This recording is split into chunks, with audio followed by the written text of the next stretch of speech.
Great, thank you, Aaron.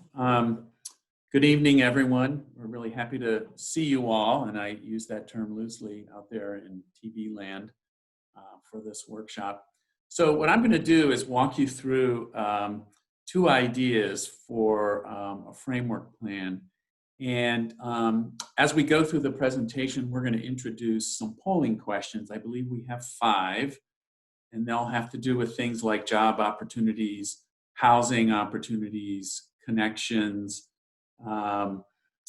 neighborhood hubs, things of that nature. And we're going to be asking you for your reaction to what we're going to show you. Now, I want to be clear, we're not asking you to pick one of these 2 framework alternatives we're going to be showing you, because at this point, what we're really interested in is your ideas about some specific issues, but not the alternative as a whole, okay?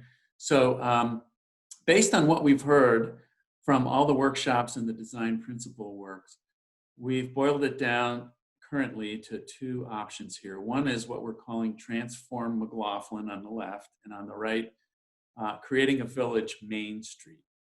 And so the idea with transforming McLaughlin is to really focus the commercial activity, commercial and mixed use opportunity along McLaughlin, and in so doing, activate that streetscape that you saw at the very beginning, those narrow sidewalks. What we'd like to do there is to really activate those and make McLaughlin an interesting and exciting place to walk along.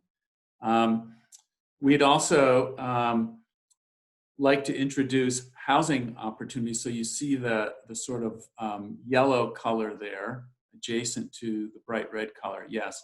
So what we'd like to do there is to really introduce multifamily residential transition zone that would take you from the McLaughlin area, commercial and mixed use, back as a transition to the surrounding existing neighborhoods.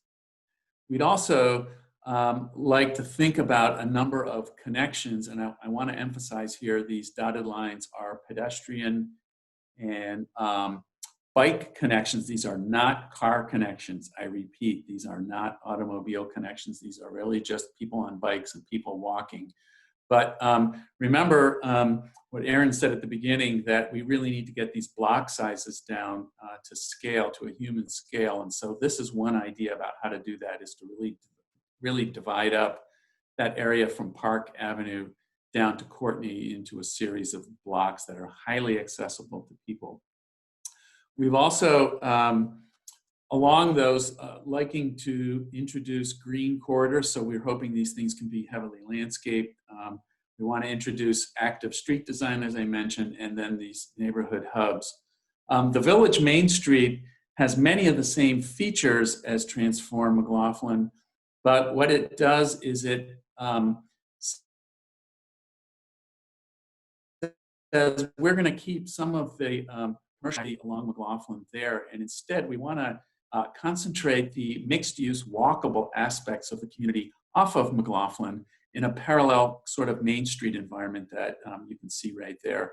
And that area would extend from Park Avenue and the parking garage and the transit station down southward through the Elks site. We're showing fewer crossings there, and so this is an opportunity for you to tell us whether fewer crossings is better than more crossings. The same kind of strategies for the multifamily housing along the commercial areas, and then these 2 hub areas are roughly in the same place, these 2 bright pink asterisk areas. So what we're going to do now is just go through a series of slides that kind of unpack these 2 diagrams issue by issue,